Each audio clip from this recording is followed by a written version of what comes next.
On July 19, 2022, at this point, he had retired from being Assistant Secretary of the Navy, and actually, they believe it was during the Boy Scout journey.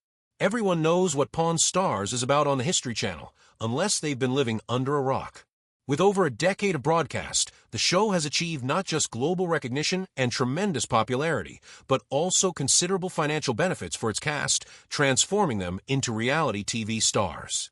That's why everyone was perplexed when longtime cast member and literary specialist Rebecca Romney abruptly quit appearing on the show, leaving fans wondering what happened to her. So why did Rebecca Romney depart, and where is she now? Was she let go? Stay tuned to find out what really happened with this famous Pawn Stars expert. Anyone who has seen every episode of Pawn Stars knows the name Rebecca Romney. As one of the few female experts to appear on the show, she made a lasting impression with her thorough evaluations of rare and unusual books, which garnered her praise for her meticulousness, intelligence, and thoughtful approach. Although Rebecca Angelina Ned is her given name, she is very private about her family and birthplace, choosing not to divulge these facts to the world. The good news is that we can fill in the gaps in Rebecca's fascinating story thanks to the wealth of information we have on her career trajectory. The intriguing and illuminating path that Rebecca Romney took to become an authority on antique books reveals her commitment to her profession. She had a degree in classical studies and linguistics, but it had nothing to do with her future profession. The 2007 appointment to the esteemed Bauman Rare Books team was a result of a fortunate turn of events in which she happened to be in the ideal location at the right moment. It would be reasonable to think that her education had sufficiently equipped her for the position, but that was not totally true. Rebecca knew she needed to immerse herself in the subject. Even after she got her job at Bauman, if she wanted to be a real expert, she voluntarily enrolled in a rare book school. Demonstrating skill in numerous genres of antique and ancient literature, this choice was foundational to her professional advancement. It paved the way for her to go from salesperson to gallery manager to senior director of the company, all in an astonishingly short amount of time. Pawn Stars viewers will never forget Rebecca Romney for her one-of-a-kind performance. She was visually and intellectually distinct from the shop's regulars and other specialists. In 2011, during the 4th season of Pawn Stars, she made her television debut. After that, she became a staple on the show as a featured expert in her profession, captivating audiences until her final appearance in 2014. But her responsibilities didn't stop at determining how much ancient books were worth at the pawn shop. With her extensive background in rare papers and manuscripts, Rebecca enhanced the show's dynamism with her depth of knowledge. She was indispensable to the Pawn Stars experience thanks to her unique specialty. The indisputable mastery with which Rebecca Romney assessed works of literature from the 15th to the 20th centuries was on full display during her time as a series regular. But because reality TV can be so deceitful, many people wonder if her appearances on Pawn Stars were real or contrived. Thankfully, Rebecca has spoken frankly about her time on the program and even addressed skeptics' concerns about the show's veracity. In a Reddit Q&A, she explained that every time Pawn Stars requested her to be part of the show, the circumstances seemed real. According to Rebecca, the show differed significantly from actual assessments in one important respect. She was always briefed on the item she was about to evaluate in advance. With this heads up, she could check the item's history and condition to make sure her valuation was not just an educated guess, but rather based on solid evidence. So long as the evaluations were accurate and well-informed, the show could pass for real. While appearing on Pawn Stars, Rebecca Romney had the chance to evaluate a wide range of literary artifacts, some of which stood out due to their historical relevance or lack thereof. In the latter category, there's a notable review of an old Walden book by Henry David Thoreau. A customer, hoping for a good return on their investment, brought this book to the pawn shop. The book in question was a first edition, which is frequently quite valuable among collectors, and their optimism sprang from that fact. But Rebecca Romney's knowledge came into play when, after a thorough inspection, she valued the book at just about $100. Even though it was a first edition, the edition was produced in England, which affected its total worth, hence the lower valuation in the pawn shop world. In the world of Pawn Stars, not everything that enters is a priceless gem.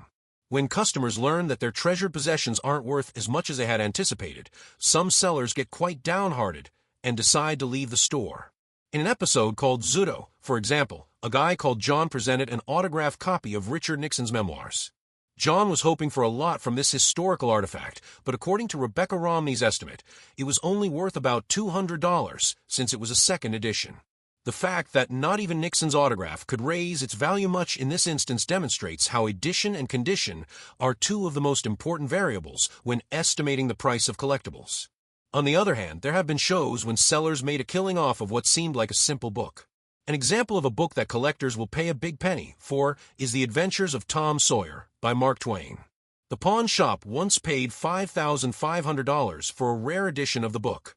Also, a rare book by Friedrich Wilhelm von Steuben, written in 1779, was the subject of an extraordinary evaluation. This historical jewel was appraised at an astonishing $888,000 by Rebecca Romney. Despite the astounding nature of these figures, Rebecca has admitted that the worth of books she has assessed in her business has surpassed $100,000. As Rebecca Romney's leave from Pawn Stars was shrouded in mystery, it signaled the end of an era for the show's loyal viewers. Her final episode appearance was in 2014's Field Trip, which was part of the 9th season.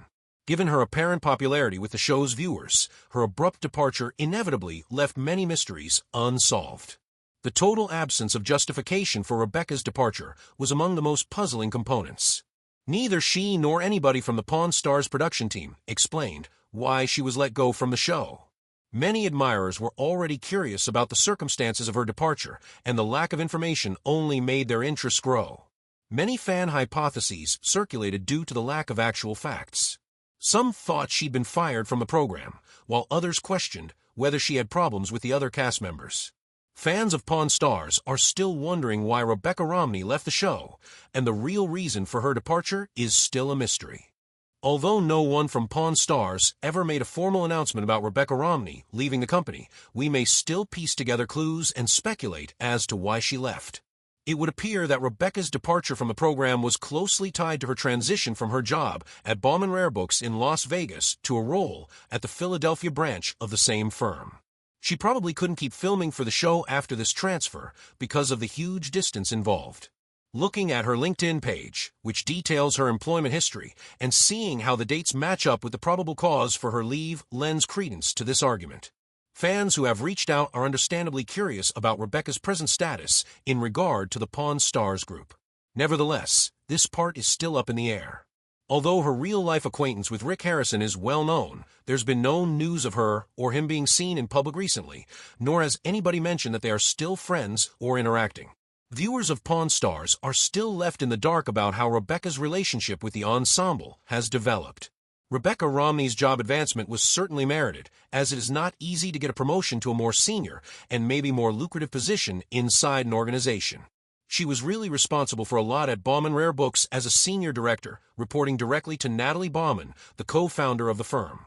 A broad variety of tasks were part of Becca's work description.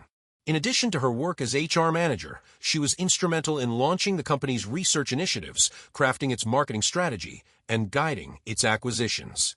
Before making a major career change in 2016, Rebecca was a senior director at Bauman Rare Books. She quit her job at Bauman to become a rare book dealer at Honey and Wax in Brooklyn. She appeared to have found the ideal career move to satisfy her love of rare books. In late 2018, she wrote an online essay presenting some of her favorite books that the firm had sold that year, clearly showing her passion for her new job. Notable products included the Nigerian periodical Black Orus and a French version of Histoires Extraordinaires by Edgar Allan Poe. A watershed moment in Rebecca Romney's career came when she left Bauman.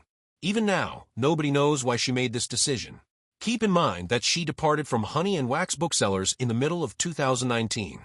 Here, the reason for her leaving is more obvious. She wanted to devote herself entirely to starting and running her own rare book company. This bold business move demonstrates her commitment to the rare book market and her ambition to carve out a special niche for herself. A major professional move was made by Rebecca Romney because of her enthusiasm for rare books and her commitment to the industry. She now makes her home in Washington, D.C., where she established Type Punch Matrix, a rare book business. Her company's objective is to carve out a special and forward-thinking niche in the rare book market, reflected in its dedication to social responsibility and diversity and inclusion initiatives.